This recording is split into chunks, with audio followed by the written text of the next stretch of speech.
Salam sepak bola, salam sehat, salam sejahtera, dan juga salam hormat saya kepada teman-teman netizen atau warganet yang merupakan viewers, subscribers, dan juga supporter dari channel YouTube Bola Bung Binder.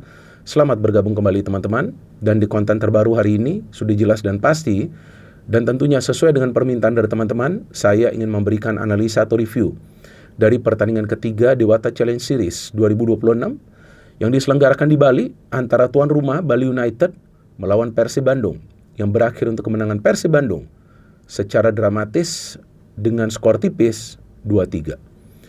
Dengan hasil akhir ini teman-teman, berarti yang pertama, Persib Bandung menjadi juara dari turnamen yang diselenggarakan di Bali ini. Dan yang kedua, Persib tidak terkalahkan di fase pramusim. Sedangkan bagi Bali United, 2 kali kekalahan di turnamen ini membuktikan bahwa mereka belum punya lini pertahanan yang solid atau kompak.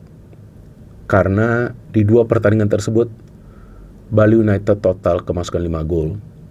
Yang menurut saya adalah jumlah kemasukan gol yang sangat banyak meskipun kita masih berada di fase pramusim. Karena seharusnya di pertandingan kedua ini, lini pertahanan dari Bali United jauh lebih solid daripada di pertandingan pertama melawan Sabah FC. Karena ya memang pertandingan pertama melawan Sabah FC kan adalah pertandingan pertama kompetitif bagi Bali United di fase pramusim.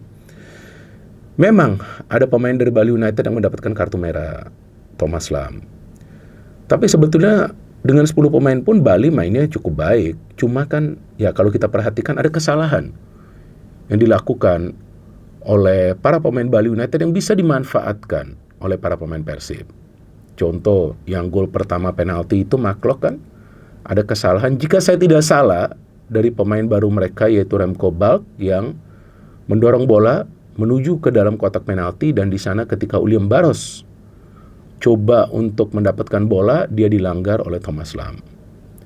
Yang kedua, gol dari Balsa Sekulic yang ketika ada crossing masuk dari Peralta, kemudian J. Hadman coba untuk menghalau bola, tapi ternyata miss kick, sehingga bola mengarah kepada Balsa yang bisa melakukan eksekusi.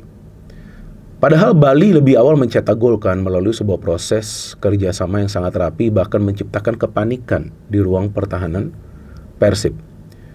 Tapi seperti yang selalu saya katakan, bahwa jika ada sebuah tim ingin menjadi juara di kompetisi Super League atau juga kompetisi lainnya atau juga turnamen lainnya, lini pertahanan itu harus solid, Pak. Contoh Persib Bandung, berapa gol sih yang mereka kemasukan di Piala Presiden dan juga di Dewata Challenge Series 2026 ini? Ya teman-teman bisa menghitung, sangat sedikit kan?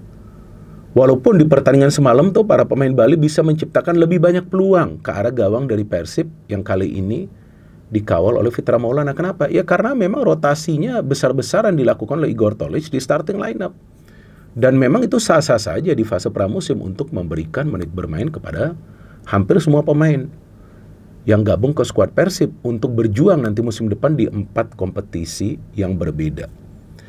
Tapi teman-teman perhatikan gak sih, walaupun line up semalam itu mungkin adalah lapis keempat atau 5 dari Persib Bandung, tapi mereka bisa mengimbangi juga loh permainan dari Bali United yang menurut hemat saya itu sebetulnya sudah full tim. Terlepas dari ada beberapa perubahan yang dilakukan oleh Johnny Jensen, pelatih dari Bali United di starting lineup. Tapi kan coba perhatikan, perubahan yang dilakukan di lineup Bali United oleh Johnny Jensen tidak sebanyak seperti yang dilakukan oleh Igor Tolic di starting lineup Persib Bandung. Jadi saya pikir cukup baik juga permainan dari tim lapis keempat atau 5 ya, atau mungkin ke-6 dari Persib Bandung. Nah, poin saya bahwa Persib memang punya skuad yang gemuk yang memang perlu dimanfaatkan oleh sang pelatih di fase pramusim. Nanti ketika kompetisi sebenarnya, dia sudah harus mendapatkan kerangka inti dari tim ini yang akan bermain di kompetisi Super League, yang akan bermain di Asian Championship, yang akan bermain di ACL 2, dan juga yang akan bermain di I-League Cup. Jadi ini memang adalah waktunya. Sehingga jika permainan dari Persib itu terkesan bagi teman-teman belum rapi, ya mungkin juga sorry itu saya amburadul, kok untuk menyerang saja sulit, kok untuk memberikan passing yang akurat saja sulit, ya karena memang perubahannya dilakukan drastis di starting lineup. Gimana mau mempertahankan kolektivitas? Mungkin argumentasinya loh kan, memang siapapun pemain yang dimainkan harus bermain rapi. Ya betul, tapi kan banyak pemain baru bos. Jadi kita juga harus paham ketika kita memberikan sudut pandang kita terhadap permainan sebuah tim. Sedangkan Bali United, saya pikir pemain-pemain baru mereka baik secara individu. Tapi secara teamwork atau kolektivitas, saya hanya melihat Thomas Lam ya, yang mainnya bagus banget tuh di belakang. Terlepas dia mendapatkan kartu merah karena memang dia ada mengganggu pergerakan dari William Barros ketika dia memegang bahunya kan, kalau nggak salah. Saya ingin memberikan informasi dulu dari starting lineup kedua tim. Ini yang teman-teman harus pahami. Jadi ketika saya memberikan analisa, saya sering memberikan informasi starting lineup. Kenapa? Biar teman-teman tuh paham apa sih sebetulnya yang diinginkan oleh pelatih dari masing-masing tim. Dari Persib Bandung dulu, oke? Fitra Maulana diturunkan. Musim lalu Fitra itu di Super League cuma bermain 2 kali. Hanya kebobolan 1 loh, lawan Borneo FC. Dan usia dia masih sangat muda loh. Ini kiper muda yang minim jam terbang. Tapi sekarang dengan dia sering bermain nih di fase pramusim juga, ya ini yang memberikan dia confidence. Sebelumnya dia bermain lawan Tampines Rovers ya, kalau nggak salah. Di Piala Presiden kan. Dia musim lalu tuh mencatat clean sheet melawan Arema FC yang Persib bermain imbang 0-0. Terus ada Patricio Matricardi, ada Daniel Loncar, ada Eliano Reinders, ada Ikhwan Tanamal, ada Deddy Kusnandar, ada Maklok, ada Tom Haye, ada Beckham Putra, ada William Barros, dan Ragnar Oratmangun. Kalau asumsi saya ini William dan Ragnar selisih pindah-pindah ini ya mereka ya, posisi ya. Tapi Ragnar lebih banyak bermain di wing nih. William Barros gak berkembang kalau main sebagai striker murni. Musim lalu juga dicoba di awal musim oke, tapi setelah itu di pertengahan musim gak jalan dia. Jadi memang Persib sulit menciptakan peluang karena memang di depannya bukan pemain yang biasa bermain di posisi tersebut. William Barros ini kalau saya perhatikan di kiri sudah oke, atau juga di kanan ya, main di wing, apalagi dia sering membantu fullback. Jadi starting lineup ini perubahan dilakukan oleh Igor Tolic sangat signifikan karena hanya mempertahankan 3 pemain dari pertandingan sebelumnya melawan Sabah FC, yaitu Matricardi, Ikhwan Tanamal, dan juga William Barros. Sedangkan dari Bali United, pelatih mereka Johnny Johnson hanya melakukan 3 perubahan di starting lineup, yaitu memainkan Kadek Arel dari awal, memainkan Irfan Jaya dan Van der Sande. Jadi cuma 3 perubahan, tapi ada juga Thomas Lam, Tim Gippens luar biasa, tangguh banget nih pemain. Kalau dalam situasi one-on-one gak ada pemain Persib yang bisa melewati dia. Brandon Wilson, Yachida, seperti yang selalu saya katakan ini pemain yang sangat berbahaya.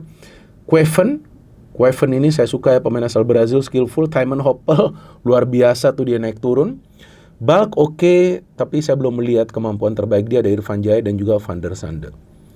Dan sesuai dengan prediksi saya di konten preview untuk pertandingan ini, bahwa kemungkinan pertandingan akan berjalan dengan tempo tinggi atau intensitas tinggi. Dan ternyata itu loh yang terjadi loh semalam. Karena ya memang waktu Piala Presiden pun kita lihat semua tim yang bermain itu udah pakai high determination, udah main dengan determinasi yang tinggi, luar biasa, pokoknya nggak mau kalah. Dan itu memang mindset yang sudah harus mereka tunjukkan di pre-season. Kenapa? Ya biar juga bisa memberikan kesan yang baik kepada pelatih. Kalau di pre-season saja mainnya sudah malas-malas, artinya gak serius pemain tersebut untuk mempersiapkan diri mereka agar nanti level fitnessnya tuh mencapai 100%.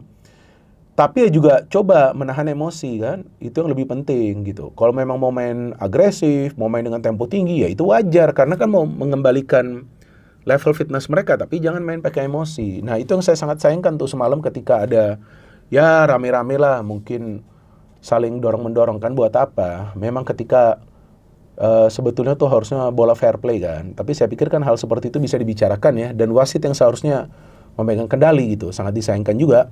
Tapi gak perlu juga menurut saya sampai dorong-dorongan begitu. Dan dari jalannya pertandingan, ternyata 2 tim ini langsung silih berganti menyerang kan. Nah itu membuat pertandingan berjalan menarik. Dan memang ya pertandingan semalam itu udah seperti final lah. Bahkan finalnya final kan seperti yang saya omong. Bali memang bisa mencetak gol lebih dulu karena kita lihat Tanamal yang out of position. Justru William Barros yang seharusnya di depan lebih sering ke belakang. Kenapa? Karena ya banyak pemain Persib yang sering out of position. Itu yang saya katakan sebetulnya walaupun Persib gak banyak kemasukan gol, tapi secara sinergi di belakang ini sebetulnya belum jalan. Dan beberapa duet baru yang dicoba ya di center back ya. Seperti Matricardi dengan Loncar.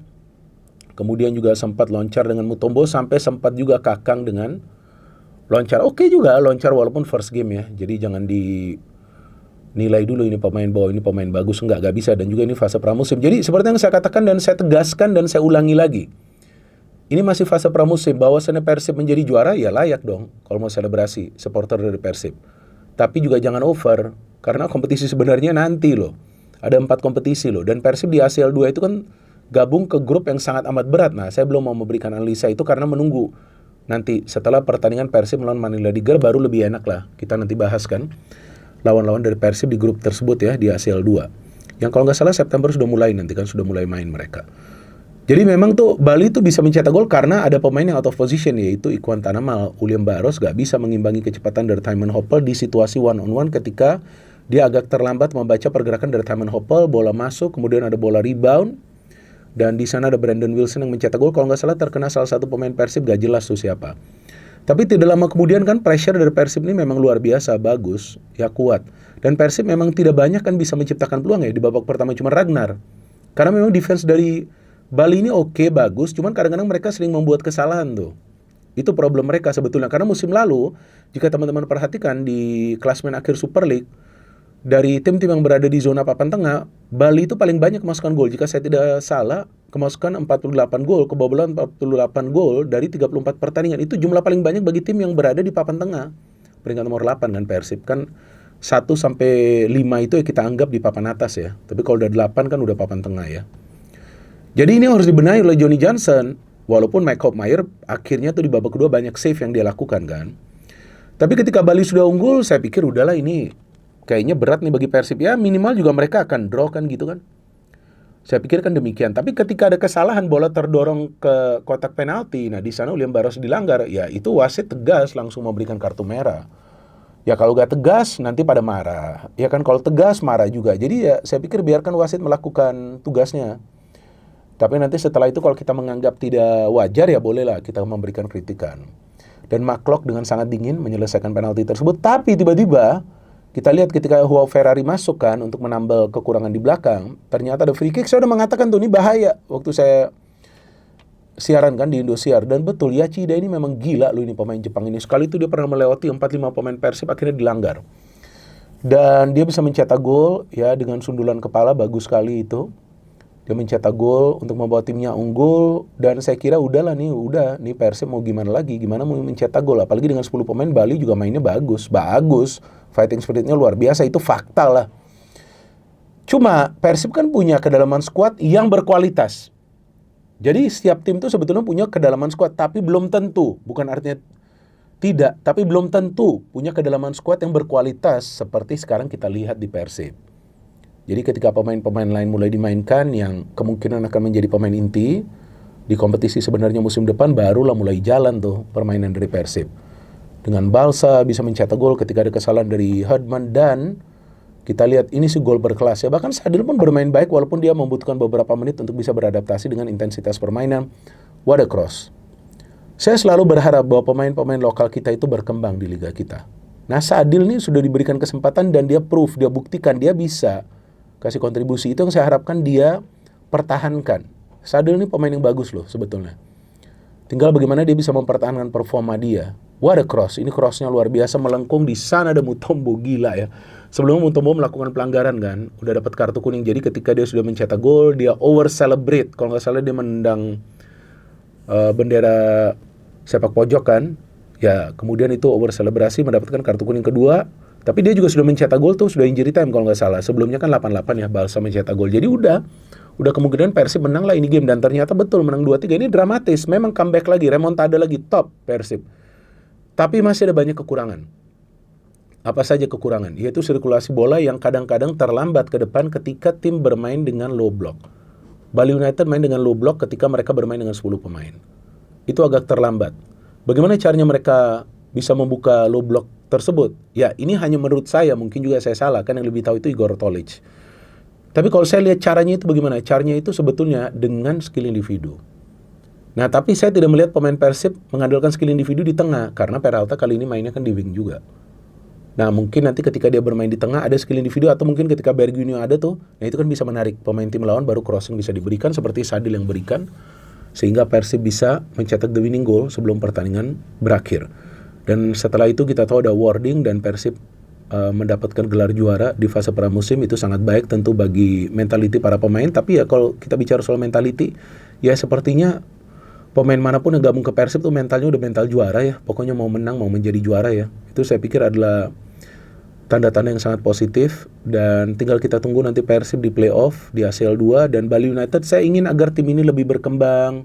Secara permainan sudah oke, tapi kesalahan-kesalahan itu seharusnya tidak perlu mereka lakukan. Jika itu bisa dihilangkan lah, jangan dikurangi, hilangkan. Jangan sampai ada kesalahan seperti itu di ruang pertahanan. Ya saya pikir Bali United juga adalah contender untuk musim depan, untuk bisa bersaing menjadi juara. Tapi pada intinya Persib dengan tim yang gemuk atau skuad yang gemuk, ya kita lihat performanya cukup baik di fase pramusim. Tinggal kita tunggu nanti di kompetisi sebenarnya. Dan Igor Tolić lagi-lagi sangat serius mempersiapkan timnya, dan juga sangat ngotot ketika ada beberapa kali keputusan wasit yang mungkin menurut dia itu tidak wajar. Saya pikir sah-sah saja hal seperti itu. Johnny Jansen juga begitu tenang di pinggir lapangan dan juga kadang-kadang vokal. Jadi ya itulah, padahal masih fase pramusim tapi mainnya udah seperti final, dan saya suka sekali menonton pertandingan semalam, bahkan sampai saya siaran. Dan juga kita tunggu nanti persaingan di kompetisi Super League yang feeling saya akan semakin ketat karena banyak tim juga mengontrak pemain-pemain yang berkualitas. Ada beberapa pelatih baru yang berkualitas. Itu yang saya harapkan, bahwa nanti kompetisi kita akan semakin ketat. Dan tentu kalau bisa kita tunggu sampai pekan ke-34 untuk menentukan tim mana yang akan menjadi juara musim depan. Musim depan akan dimulai kalau nggak salah di pekan pertama September, tanggal 4 September. Masih ada waktu beberapa hari lagi, kalau nggak salah 16 hari lagi. Tapi sementara ini saya akan tetap memberikan ulasan saya tentang beberapa tim yang nanti akan bermain di fase pramusim. Dan kabarnya, jika saya tidak salah, Persebaya juga akan TC di Thailand dan akan beruji coba di sana. Semoga itu juga disiarkan agar saya bisa memberikan analisanya. Persija saya lagi tunggu nanti friendly international match mereka melawan Brisbane Roar. Nanti juga saya akan memberikan analisa. Sebelumnya saya memberikan analisa juga bagi Persija. Oke, kita tunggu juga nanti teman-teman podcast terbaru dari Bincang Bareng Binder. Saya lagi mengundang beberapa calon narasumber.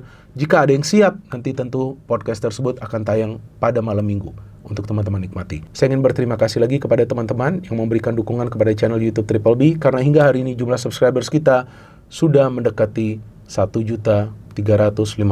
Saya harapkan kalau bisa kita menembus 1.500.000 sebelum akhir tahun ini. No hate, no politics, only football. Salam sepak bola.